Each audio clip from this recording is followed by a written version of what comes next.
follow-up review yung nakaraang video na ginawa ko about sa pagpalit ng analog panel ko, kasi sa YouTube wala pang gumagawa ng video about sa conversion na ito, kasi merong universal bang gagana siya. Pula ito ng 1,600 plus kilometers. So far, accurate yung reading niya at yung wiring na ginawa ni Henyoworks talagang quality at tama yung mga connection.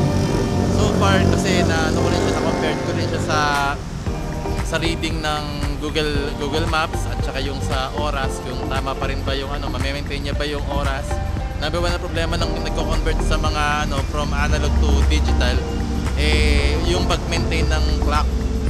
And then yung RPM meter, so far talagang na-detect niya yung tamang RPM.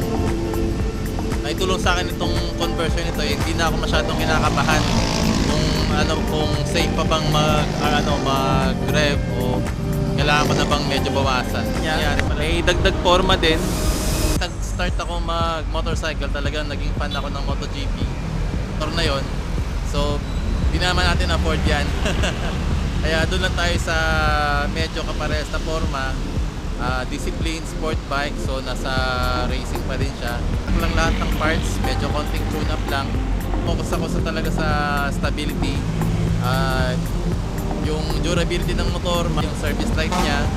At syempre maka-travel lang din from point A to point B, maging safe lang tayo. Yun lang naman tsaka ma-enjoy ko lang yung ride. Defensive riding pa din. Sa digital speedometer niya, sa LCD panel niya, panel display, medyo nagmukha siyang parang bago. So parang medyo latest na na motor ang dating. Yung Shopee kasi napakamura lang mga parts na yan. Bibili mo lang na 1,000 pesos yung panel, and then yung speedometer cable, yung gearbox niya na digital nasa 300 plus yata yun. So ayan, gusto ko lang i-share ulit. Maraming salamat sa inyo, Henyoworks, napakalagot mo talaga.